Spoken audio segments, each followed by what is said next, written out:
Am I the a-hole for kicking my stepson out after he tried stealing my necklace while I was asleep? My stepson, 19, got kicked out of his mother's house after stealing and selling a very expensive item from her husband. He was going from a friend's house to another till my husband brought him in. I wasn't thrilled to have him in the apartment given his reputation, but he was almost homeless and needed help, so I agreed to let him stay with us till we worked something out with his mom. Truth be told, he's pretty respectful. Helped with chores, washed ours in the neighbors' cars for cash, so I thought he had changed. But something strange started happening. My 3K necklace disappeared once, and I accidentally found it in the bathroom cabinet. Then it disappeared again and I was lucky to find it, but it was somehow hidden under the couch when I found it. I started realizing that my stepson was attempting to steal the necklace, but I kept finding it when he'd hid it. So I decided to wear it to keep it safe.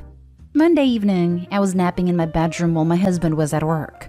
I fell into deep sleep, then suddenly got waken up by feeling someone's fingers on the back of my neck. I found my stepson trying to open my necklace's clasp. I was lying on one side and I turned and saw him. I started panicking and he took some steps back, telling me to calm down. I sat up and yelled, asking what he was doing, and he started stuttering. I figured he was trying to steal the necklace from me. I yelled at him to get out, then called my husband crying. My husband got home and tried to work the situation out by making his son apologize, but I said I won't have him here any longer. I don't feel safe anymore after he tried to snatch my necklace while I was sleeping. And this wasn't even the first time he tried to steal the necklace. My husband said his son had nowhere to go and it'd be cruel to kick him out, but I demanded that he leave. I went to a friend's house, and my husband got back and picked a fight with me about how I'm putting him in a position to choose between his son and me. He kept convincing me to let him return and promised to make him swear he won't do it, but I refused. I'm honestly worried and cannot be sleeping with both eyes closed with a son in the house. Am I justified in my action? Now for the top comments. Not the a-hole. 3 possible scenarios. 1. He's stealing and selling things to pay for his secret habit. 2. He's stealing and hiding your necklace to mess with you and make you feel crazy. 3. He has a touch of kleptomania and if so, needs to get some help. No matter what, he should not be allowed back in your house. He has shown an alarming willingness to steal your things. Right off your neck, no less. I would go with the latter. He ain't acting in a logical way. If he were stealing to finance a secret addiction, he wouldn't risk being this obvious. I would tell the dad to take the kid for a mental evaluation, as this is really odd. With kleptomania, would he keep trying to steal the same thing, and always an expensive thing? Because that seemed to have been the issue previously. He stole an expensive item from his step-parent. So I sort of wonder if it's the only expensive thing in the house or the only expensive thing the step-parent owns. But yeah, I agree. It's worth the parents taking the kid for a mental health evaluation, and definitely the kid not living in their home. Not day home. Not day home. He is 19 and definitely old enough to know what he is doing. If he gets kicked out, it's on him. There's a reason his own mom doesn't even want him there.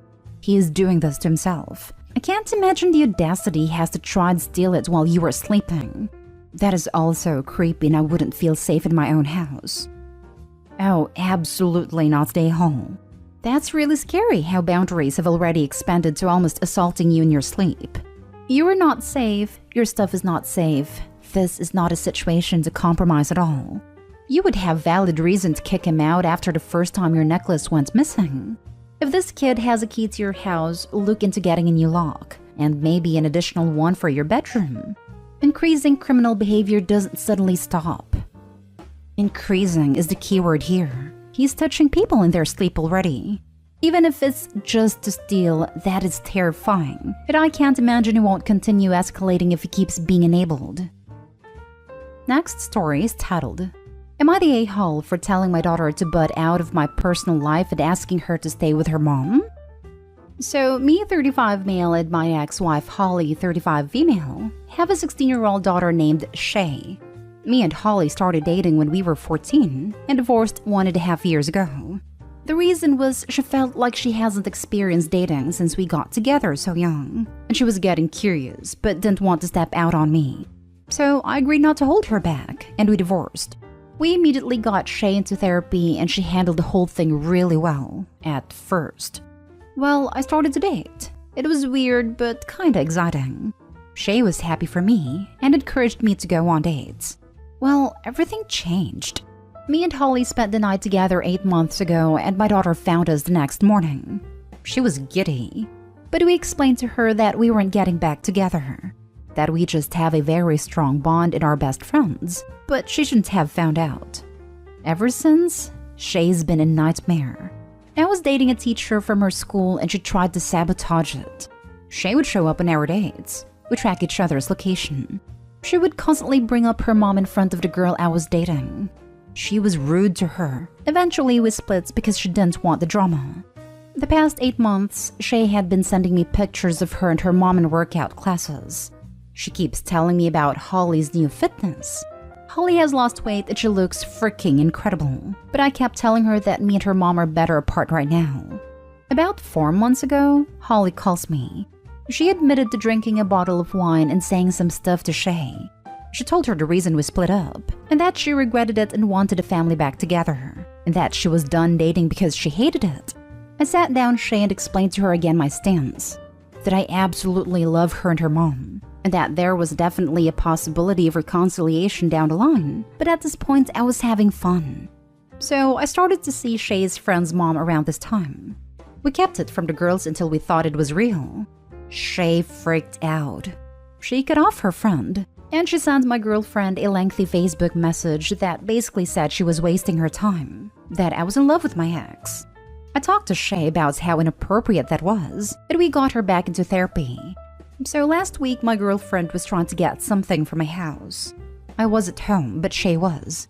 My girlfriend knocked on the door, but Shay saw who it was and wouldn't open the door. I called her and told her to open it, and she refused. I had to run home from work to let my girlfriend in. I was furious with Shay. I basically told her that she needed to butt out of my personal life, and that maybe it would be best if she stayed at her mom's. We don't have a formal custody agreement, for a while, until she could accept that I was dating. She left and I called Holly, but Holly thinks I'm being an a-hole. Am I? You and the ex are both a-holes for doing 10 months of therapy for a one-night stand. Seriously, everyone sucks here and I feel bad for the daughter. This is such a chaotic environment for her. Can you not date someone who has a close proximity to your daughter? You dated a teacher at her school and her friend's mom. Really? You and your wife basically undid everything therapy-wise, but now you're basically butting into your kid's personal life. Your daughter's actions aren't great, but she's confused and her mental health is definitely all over the place. Maybe you need to focus on that and not dating people so close to her own life. You're the a-hole. And teachers. OMG, parents that date teachers are so shameless. You're the a-hole. You are absolutely, without a doubt, 100% the a-hole. So y'all uproot this girl's entire family life. And a year and a half later, she's expected to see you dating and being serious with her friend's mother? And when she has a warranted reaction, you tell her to leave. You're choosing a few months old relationship over your daughter. Absolutely pathetic. Next story. Am I the a-hole for not equally splitting my deceased mother's fabric in quilts I made for my siblings? I'm male 39, am the youngest of 6 children. I was a surprise kid late in my parents' life, and I was a young teen when my mom started to get antsy and want to get out of the house more. She started taking hobby classes.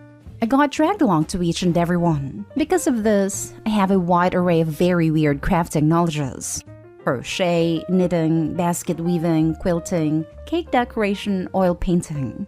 While I'm not a master of any of them, I'm fairly competent. After my mother died, I started using her old crafting supplies to make gifts for my siblings out of her things.